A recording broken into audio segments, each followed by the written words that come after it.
Hello everybody and welcome to today's Germination Retail Roundtable webinar. I'm Mark Zinkowitz, Germination Editor, and I'll be your host. Today we're looking at the Canadian Seed Trade Association's Better Seed, Better Life program, its purpose, and why and how you should get involved. Before we begin, I would like to thank our sponsors, 2020 Seed Labs, CCAN, and Canterra Seeds for their support. We'll be doing some live tweeting during the proceedings. I encourage you to follow and engage with us on Twitter by following the hashtag #SeedRetail as we go along. During the webinar, you may have some questions for our speakers. Please type these into the chat box at any time during the webinar, and we'll address them during the Q&A sessions that we'll hold after each speaker finishes their presentation. Also, this webinar is being recorded and will be made available at germination.ca following the event.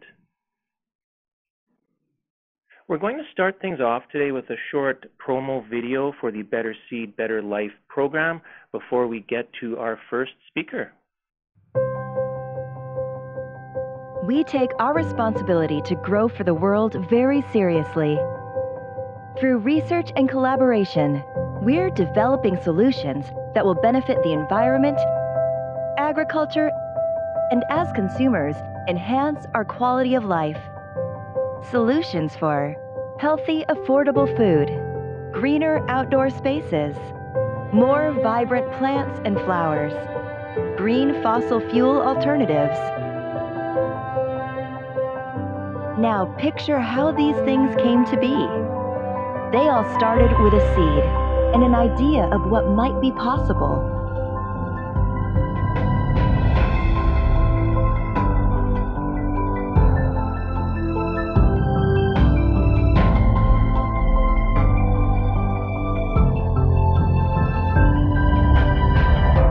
Seed, where better life begins. I'd like to begin the first of our 4 presentations today. Bethany Shively is Communications Director for the American Seed Trade Association, which originally founded the Better Seed, Better Life program. Bethany works closely with senior staff and the ASTA leadership to promote the seed industry's regulatory and legislative positions, as well as its many initiatives to support seed education and research. She's been with ASTA since 2015. She'll talk about why ASTA created Better Seed, Better Life and the benefits that have resulted. Bethany, the floor is yours. Thanks, Mark, and hello, everyone. As Mark said, we here at the American Seed Trade Association, we began these efforts around Better Seed, Better Life a little over 3 years ago now. And really the core of this initiative was to talk about the global vital importance of seed and the need to constantly improve it. Going to the next slide. Okay. We began the program by gathering insights from ASTA's membership and performed some market research with key constituents, which I'll speak about on the next slide. But just to give you a sense of the timeline, that's where we started. Then we used those insights to establish our core messaging about the benefits of seed and seed improvement and the evolution of plant breeding over the years. Our next step was refining the key policy and advocacy messages around issues that matter most to our member companies, grower groups, and consumers alike.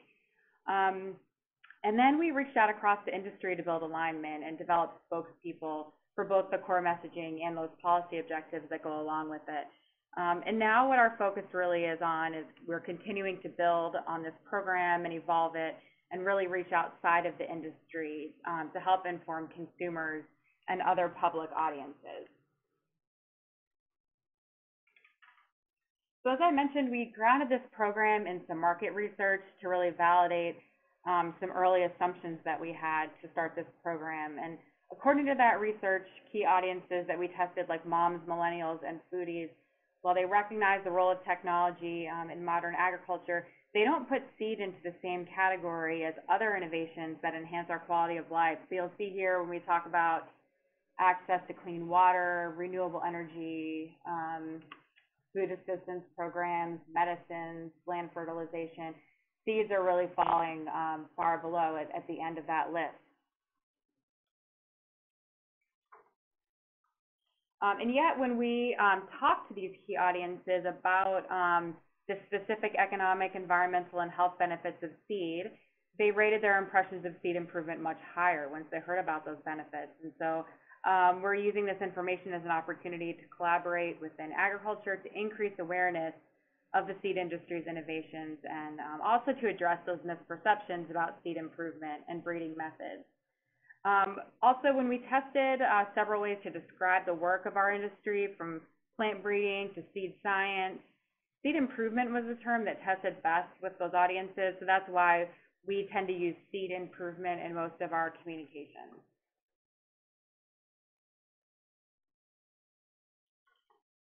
So as I mentioned, we started off really trying to gain, after we developed these messages, we worked to gain internal alignment. And we did that in a few ways. We really used this as a bigger, we did a whole brand refresh around Better Seed, Better Life. So just changing, we did a refresh on our logo and on our website and on our social media handles.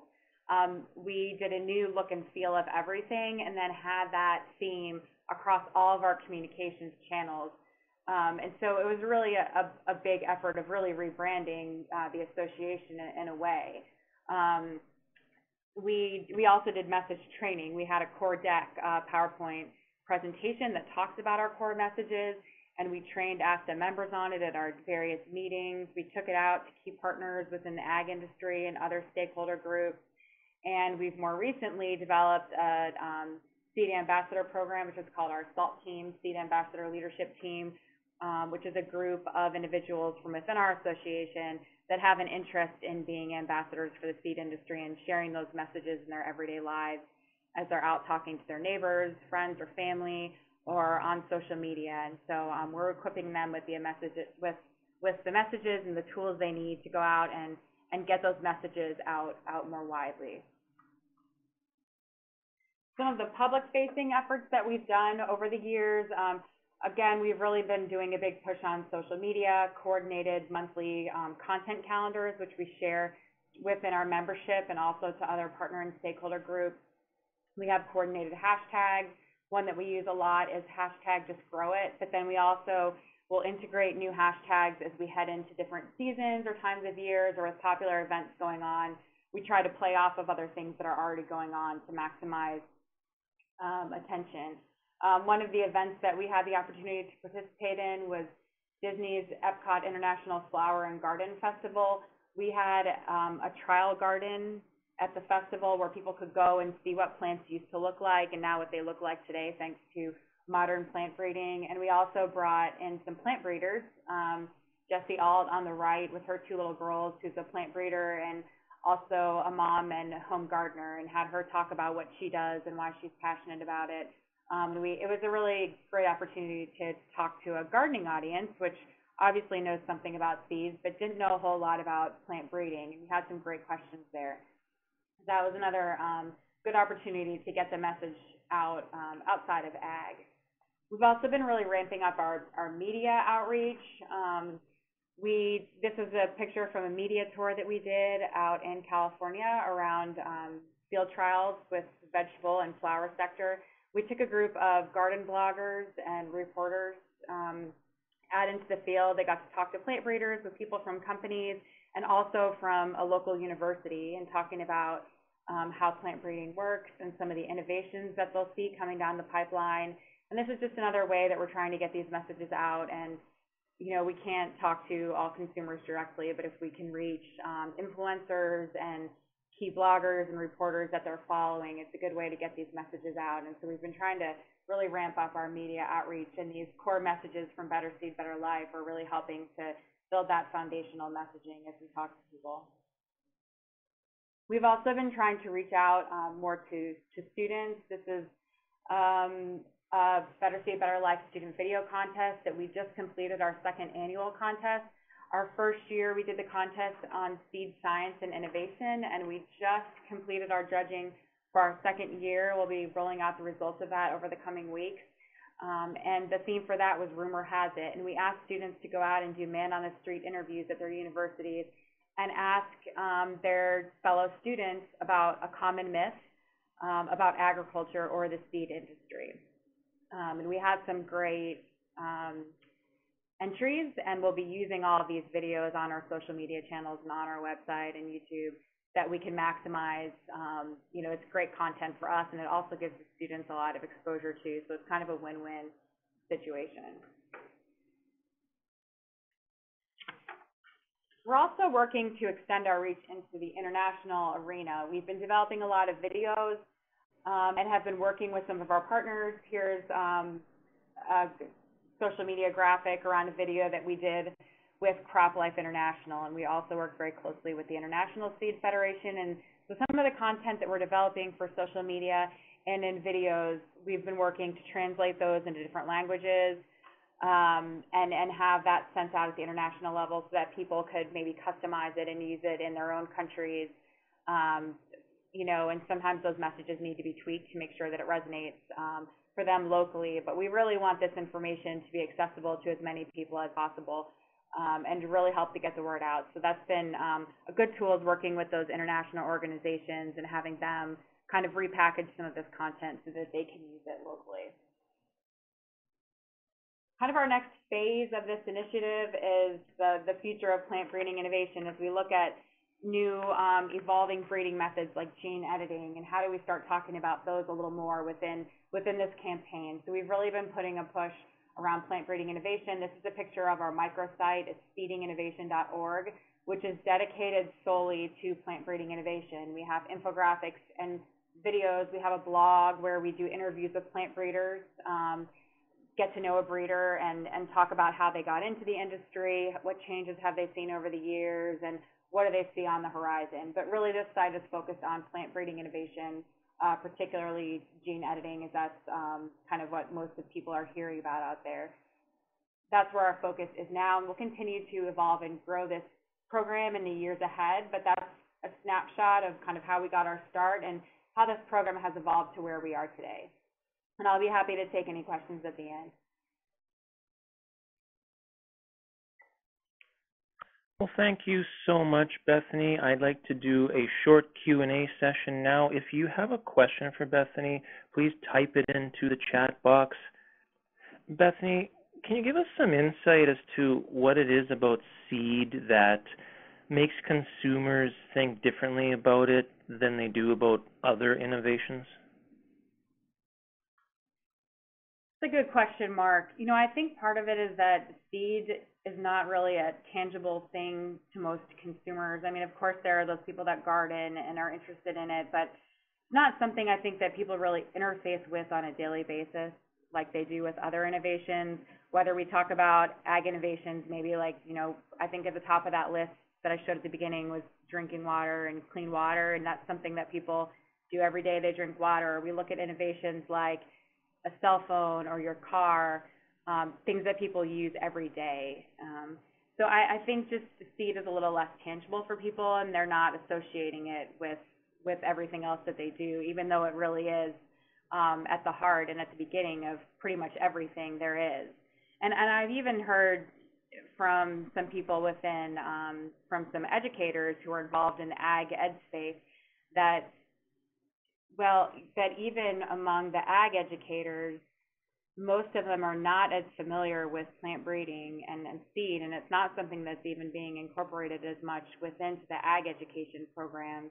So I think there is some work that has to be done, and that's why we're trying to really ramp up our focus on students and also on ag educators, and how can we help connect them with these messages so that they can be integrating that within the classrooms.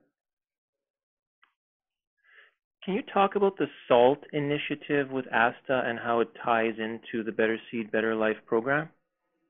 Sure. So our SALT team is our seed ambassador leadership team, and really the purpose of that is to help amplify the messages of Better Seed, Better Life.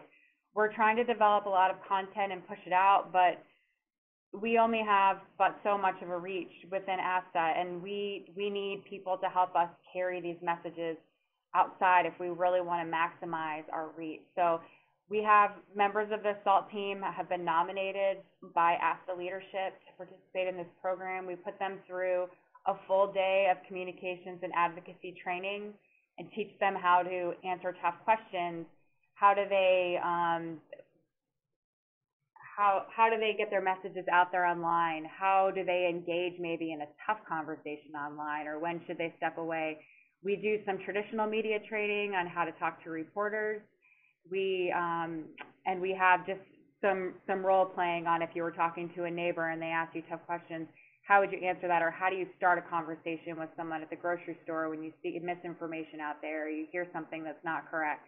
And so we're really just training up kind of this army of internal advocates to go out and help us spread those messages farther. And we send them monthly social media calendars, and if we see a conversation that's happening online that's negative, we need people to engage. We have those people then that we can call on and ask that they go in and put some positive comments out there.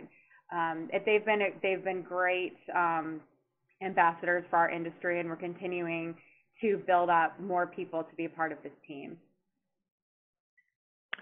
I have a comment instead of a question. Being in the seed industry, most of us are familiar with how things work at the plant breeding level. In terms of how you breed a seed exactly, the method, technology, sort of those technical aspects, is that something that you've made an attempt to inform the public about? And I know for me, something like CRISPR, for example, jumps to mind. Have there been efforts to educate consumers about these new breeding methods and exactly how they work, and maybe put it into a form that is accessible to them and doesn't turn them off by being too technical, perhaps? Sure, and we've done some focus groups even more specifically around gene editing and plant breeding innovation. And from what we see, really transparency is very important to people, and they want to know how it works, but they will also, what we've also heard is that they don't want to know all of the science behind it. So we try to stay at a pretty high level, but have the information available if they want to dig in more. But if you go to seedinginnovation.org, I'd encourage you to do that, and you can check out some of our resources there to get an idea for the tone and the level that we have created things. We have infographics. We have different blog stories that talk about research that's going on. And as I mentioned, plant breeder profiles. We have videos. And we have FAQs. There's a lot of different types of information that we can hit people at different levels depending on what they want. And I think we do want to give a general understanding of how it works, but I don't think it's helpful to get too much into the science, at least not if we're just looking at talking to a general public consumer audience. But they do want to have access to the information so that they can feel comfortable with it. Well, thank you so much, Bethany. I'd like to move on to our second speaker of the day. Todd Hyra is Business Manager, Western Canada for CCAN. His love of agriculture started in childhood, being raised on a mixed grain and beef farm in Grandview, Manitoba.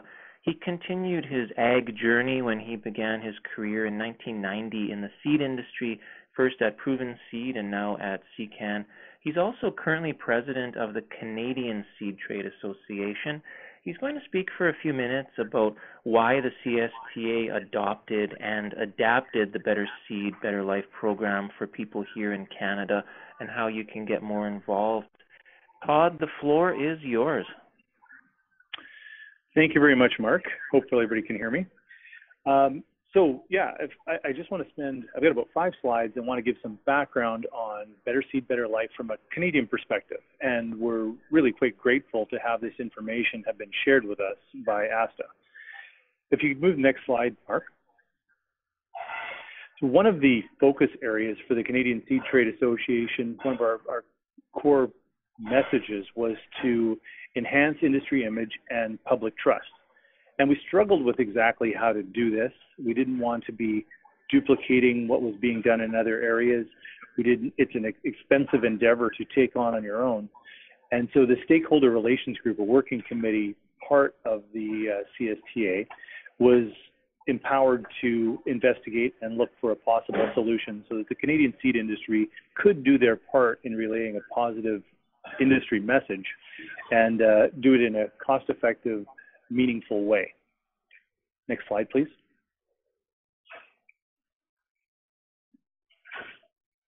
So we considered partnering, we considered starting our own campaign, funding existing organizations, and there are many in Canada doing a very good job. But around that same time, about 3 years ago, we recognized that ASTA was working on the Better Seed, Better Life project and was very open and offered to share their material, their expertise, essentially allowed us to Canadianize their content and take all of the background research that they had done in the U.S. market and let us apply that to Canada. So it gave us a very cost-effective way to kickstart us in. And then we're able to use that information to plug into other industry initiatives and provide the seed perspective on other mainstream public trust initiatives that are being conducted throughout the industry. So we didn't want to have overlap or reinvent the wheel, but we were able to have a seed-specific message that we could share with others. So once we moved down that path, ASTA was able to have 3 of us actually attend and become some of their SALT ambassadors. So we have 1 staff member and 2 directors trained by ASTA. And since that time, we've had the entire CSTA board trained on the slide deck and how to relay the information to our customers and stakeholders. So this material is available to all Canadian Seed Trade members. There's a slide deck that can be adjusted based on the audience, whether you're dealing with general public, dealing with educators, or dealing internally within the seed industry. So those are available. We have a series of fact sheets that are available. We have 4 of them now. So 3 right now available. There's pulses, cereals, oil seeds, and we're about to roll out a corn fact sheet that helps provide some information to CSTA members. Those are also available to retailer customers. If you want some support material, let us know. If anyone needs a speaker, we're happy to provide, it may be staff, it may be a board member, or it may be one of our member company staff that can provide that outreach at a retail level. So we want to continue to relay the good message that seed can deliver and the importance of it in our industry. And these are some of the tools that can help us move forward. Next slide, please.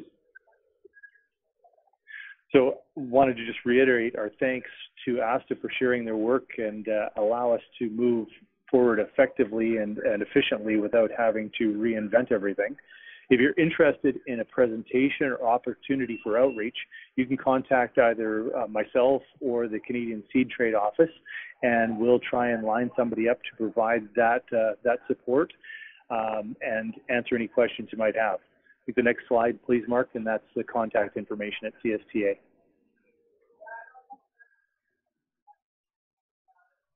So that's all I have. If there are questions, I think I have a little bit of time.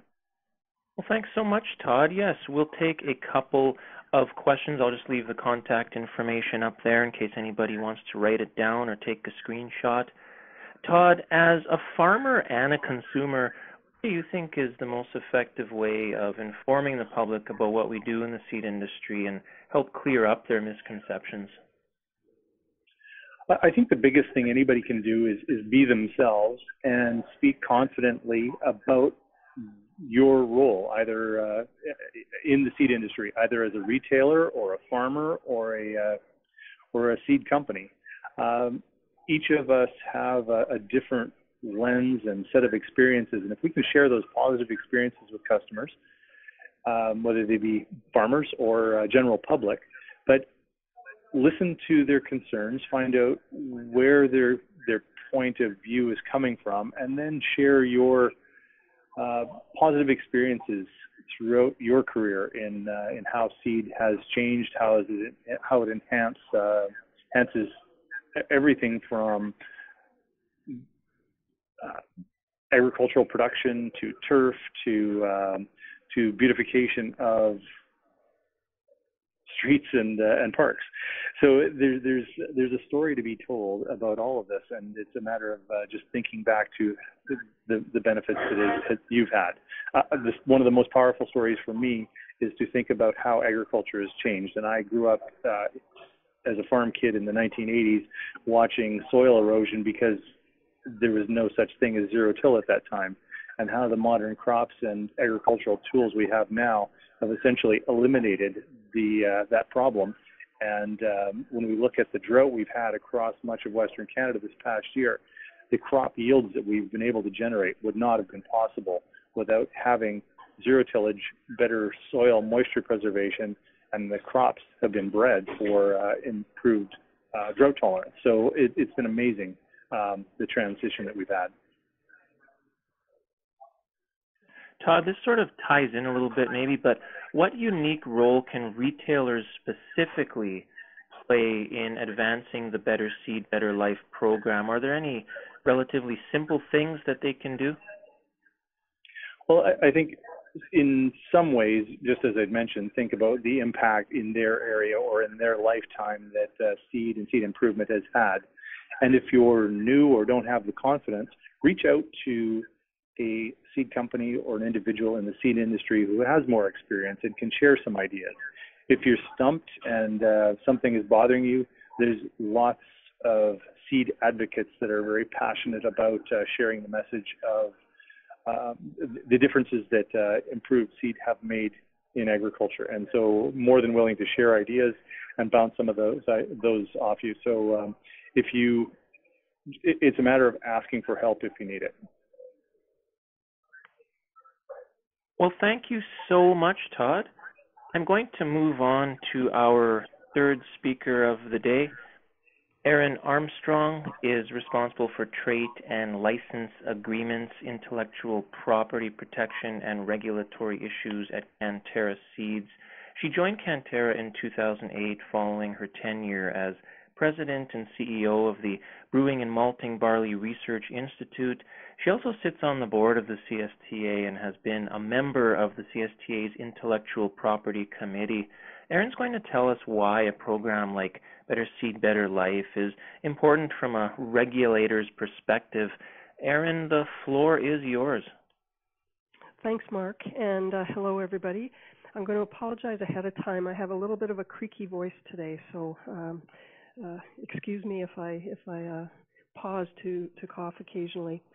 No problem, Erin. Cold and flu season is arriving. So. Okay, thanks, Mark.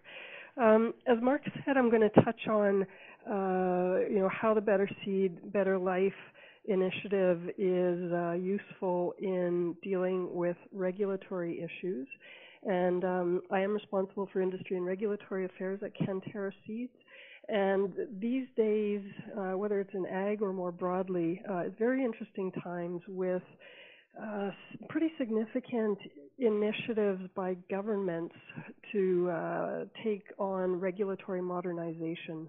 Different terms are used at different levels, but federal government is definitely going through a process, as are some provinces and even some municipalities in some cases as well.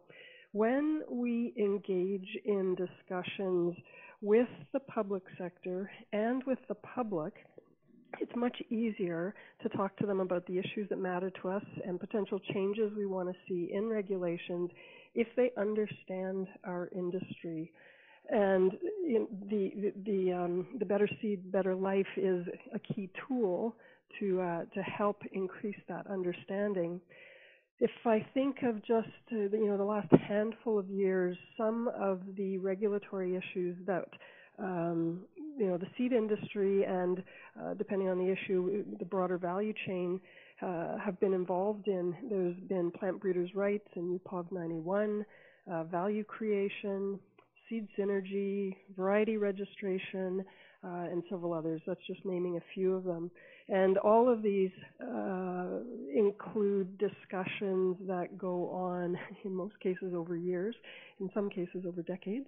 And so in order to really be able to engage in those discussions in a constructive way and get to a point where changes that make sense can be made, we need to help those that we're dealing with understand why those issues matter to the seed industry. And if there's no understanding about what the seed industry is about, never mind what seeds is about, it can be very difficult. So we do need to be able to lay that groundwork. Sometimes we're dealing with people without a direct connection to agriculture, or they could be people in positions like new to some of these issues or new to ag or our industry. And so they need our help in developing an understanding about what we do, how we do it, and how it connects with the food they eat and the products that they use and consume in other ways that all link back to the crops that we produce. So we need that common understanding. We also need it inside our industry as well as outside of our industry, and we need that unified voice within the industry as we engage in those throughout the value chain who might not be as familiar with our part of agriculture, and definitely with those from outside of the industry. And so, as Todd has said and as Bethany has said, this comes with having a common message, repeating it regularly, increasing the exposure of that message. And so the Better Seed, Better Life initiative, in providing some of these tools that Bethany and Todd were talking about, help to lay that groundwork and explain why the seed industry is important and what we contribute to agriculture and to the production of food and other products. I'd be happy to take any questions if there's time at this point. Thank you so much, Erin. Yes, if you have a question for Erin, please just type it into the chat box. We'll do a couple quick questions before we get to our fourth and final speaker of the day. Erin, as someone who deals with regulatory issues, what's the best way to influence someone who makes decisions within the regulatory sphere? I guess in other words, what's the best way to get through to a regulator? Great question. That's a key question. I think the very first thing that comes to mind is include them in the discussions. So, a number of these issues and topics that I've been involved in over quite a few years now, the earlier in the discussions, I think that we include the people, those with the regulatory authority, but also those around them. The earlier in the discussion we include them, the more useful I think the discussion will be, and it helps to develop that common understanding of whatever the particular issue is and why changes matter. Conversely, we learn from the regulators, when they are involved in those discussions. Regulations can be, most of us don't even think about regulations just as citizens or whatever, unless they directly impact us in some way. And there are all sorts of nuances and aspects that we might not be aware of or think through or understand how they relate to other regulations or other issues. And so it's a two-way discussion, really, in terms of getting to a point of making changes that make sense. What's the biggest regulatory change you think we can make that would cut down on the misinformation that's out there in regards to our industry? Oh, interesting question. I think I'm going to sidestep your question, Mark, a little bit. Rather than regulatory change that would help correct misinformation, I think it comes back to what Bethany and Todd have been talking about, and engaging people one-on-one is, a great place to start in discussions as opportunities arise, and, whether it's sitting next to somebody on an airplane or whether it's a more formal, sort of meeting, presentation opportunity or, whatever. But having those discussions when those opportunities are available, and I include the public because when the public doesn't understand something or is afraid of something, and technology can be, a scary thing, and that's why there's so many efforts to help demystify it, if you will. Things that come to my mind, some of those things that we all see and hear about right now, gene editing, it's already been mentioned, plant breeding innovation, GMOs, of course, neonics, all those sorts of issues which, if they're not understood and if they're perceived to be scary, then the public pressure on regulators can have a direct impact on, our efforts. Communicating the rationale for what we do and how whatever part of the regulatory system we're talking about, it's all meant to ultimately get to a point of improving efficiency, effectiveness, and all the rest of that. And there's never, ever any intention or desire to increase any risks or put safety in question or anything like that. I'll give you one very short, very recent example. I was in Moncton a few weeks ago, and I was in a shop, and the shop owner, I was waiting to pay, and I just picked up a bottle that was on the counter, and it was hand cream, I think, or something. But he comes over, he says, "That's great hand cream. That's made with organic ingredients." And so this wasn't a regulatory issue per se, but it was one of those issues where, again, there can be quite diverse and opposite reactions. And I said, that's nice, but I actually don't look for products with organic ingredients because I'm completely comfortable with ingredients that are not organic. And he said, "Oh, my daughter, everything she buys, it's organic, and it's really, really expensive, so it has to be better." And so I used that as an opening to have a discussion about, how all of our food is safe, and there are different production systems, and organic was one, and that was a choice for some, but, if it wasn't organic, it was still safe. And by the end, he was sort of nodding his head and sort of saying, "I should really talk to my daughter about this." So it's just those opportunities. I know we all have multiple examples of those conversations that we can have, whether they're in an elevator or an airplane or in a shop or with our friends and neighbors and families. So. Thank you very much, Erin. I'm going to change over now to our final speaker of the day. Stephen Denis is Business Management Director at Maizex Seeds. He's a recognized leader in the seed industry, given not only his efforts in business development, but his contributions to several industry issues and initiatives through the Canadian Seed Trade Association, of which he is a past president. Stephen, take it away. Can you hear me okay? I can, absolutely. Sounds good. All right. So I want to build and not be too repetitive in terms of what's been stated already, and I do want to echo and appreciate all the work that has been done to get this initiative going forward and going back in time. I know I think one of the first presentations I saw on it was from Wayne Gale at a stakeholder relations committee meeting at CSTA. So I appreciate the efforts that have led to it being launched here in Canada. So as we look at it, and I'm going to give you the view from not just as somebody involved in the seed industry, but as a farmer in southwestern Ontario.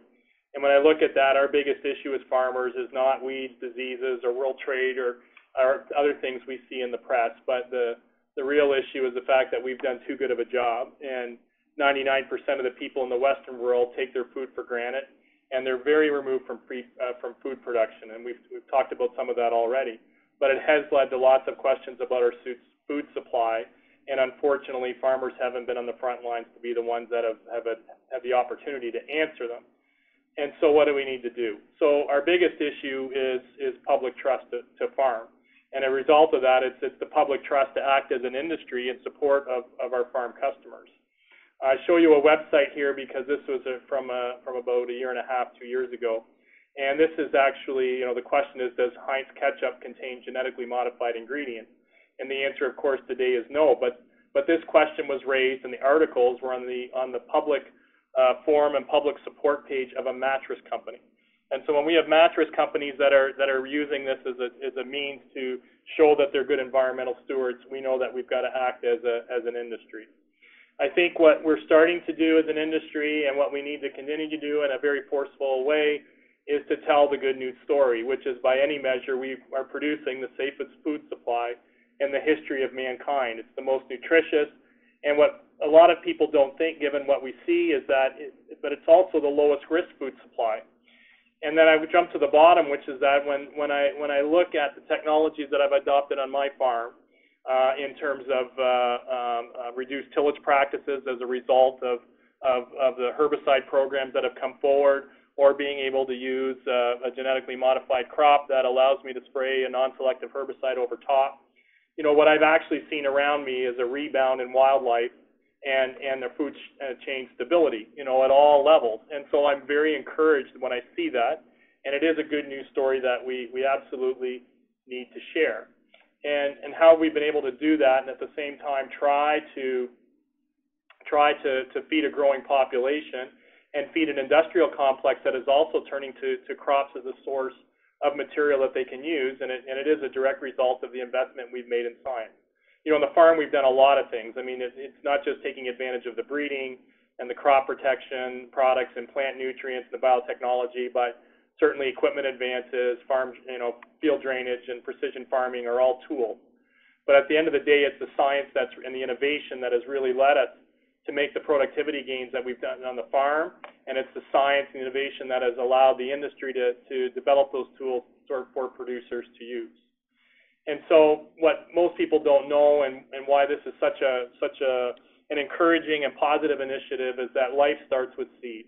And so we need to start at really that ground level in terms of the knowledge base that we need to build with people that aren't from the farm or from the industry. And so we need to build awareness, we need to inform, and we need to educate, and we need to utilize the tools that are available. And for the seed industry, I think Better Seed, Better Life becomes a ground level tool that can be used to help accomplish all of these goals.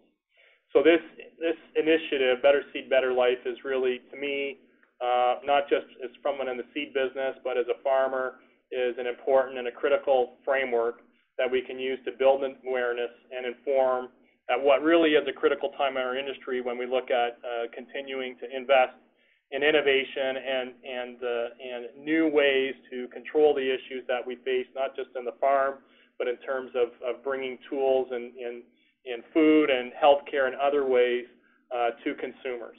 So it's just an important thing. If we can only be successful, and I say this as a seed industry person now, we can only be successful if our customers as farmers are successful. And if we have public trust to develop the solutions and invest in solutions as an industry, and be able to have the public trust then to deliver those solutions to our farm customers who can deliver the benefit to consumers. So it's absolutely critical from that perspective. So that's what I've got for this afternoon, real quick.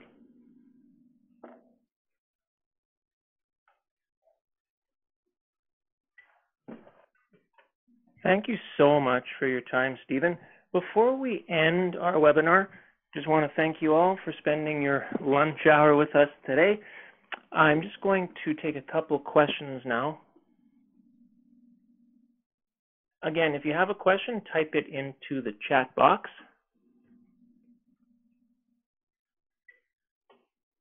Stephen, how can people in the seed sector, business people, work to build awareness among the public? Excuse me, I think I'm coming down with a cold today as well. The public about what we do. There's a lot of noise to cut through. How can we do that? Well, as individuals, I think, just echo some of the comments made. I mean, to me, it really starts with the conversations you've got with your own family and friends. You know, from a staff perspective, you need to make sure that your staff is informed and they're engaged, and they understand why it's so important to get this messaging out beyond the industry and beyond our customer base. And so when we talk about arming our staff and giving them information to use this initiative, Better Seed, Better Life really comes into play from that perspective. You know, we've done some of our own initiatives, for example, where I work, but those are all tools that are critically important, and this gives us a tool now to do that from a more seed-centric perspective. I think we need, as individuals, and we need to encourage our staff to where they have opportunities to speak at schools, and with groups in their local areas. You know, a good example is the Rotary Club usually is looking for speakers on different topic matters, and I know when I've spoken, it's been very well received in terms of receiving information. I've talked to high school classes in environmental science as an example where they're forming their opinion and where there needs to be a balance in the information that is given. Talk to people you meet. This past weekend I was with my daughter's basketball team at a tournament in Chicago and started talking to parents, and not only talked about technologies because they were asking me the questions, and Erin mentioned organic, and you know, that's something that you know, I get questions about and I answer those questions. And you know, some of those questions in talking with a couple of people even starts from scratch, you know, from a base farm level, like where do you get your fuel? How do you fuel your equipment? They're all the way up to, you know, how do you know biotechnology is safe? So I think we have to engage people in conversations really wherever we are, and encourage those in our company and the industry to do so. I also talk a lot with farmers, and when I make presentations to farm groups, one of the things I talk about is the issues that we face, and that public trust is the biggest one, and that we need to you know, provide information to our customers and tell them to just have confidence in sharing their story and what they do and why it's important. So I think those are all areas that we can focus on. What are some strategies you employ in your daily work to advance the interests of the seed industry, and how does Better Seed, Better Life play a role in that? So I think Better Seed, Better Life plays a role when we're talking to, you know, and I'd say we've got, you know, different target audiences that this applies, you know, first of all, to get staff, so that we get everybody on a common page in terms of explaining what we do and the benefits from the seed industry perspective. We've got our farm customers that need to see this information so that they can create a common message to the market, and then it's going out and making those presentations to people that are outside of agriculture. So to me, it's just a constant communication with whoever you're meeting with. I'm in Moncton today, and I just stepped out of a meeting with our dealers that sell product across the Maritimes, and so, you know, I'm talking about some of these issues and the opportunity that some of these programs have with these people when I meet with them. So just utilize every opportunity. You know, like somebody said, talking on an airplane, anything like that, we need to share a message. One other thing is social media. I think when we see something that we don't like, and whether it's on Twitter, on Facebook, you know, is we need to answer it. We need to address it with what we know, to make those corrections on the fly, so that you know, those that are very well intentioned that aren't in the industry, that you know, we need to call into question what they're saying, so that they actually take a look at what they're saying as well. So I think when we see comments on social media, we can't let them go by. Thank you so much, Stephen. Well, that's all the time we have today. Thank you so much again for taking your lunch hour to participate, and I hope you found this information of value. Again, thanks so much to our sponsors, 2020 Seed Labs, Canterra Seeds, and CCAN for their support. I'd also quickly like to thank our technical assistant, Kyle Dradawani, and Teresa Kurdziewicz, who have been working behind the scenes to make this a successful webinar. Once again, this webinar will be available for viewing at germination.ca very soon. If you have a question that you didn't have a chance to ask, or you think of something later, please just get in touch with us and we will put you in touch with one of our speakers.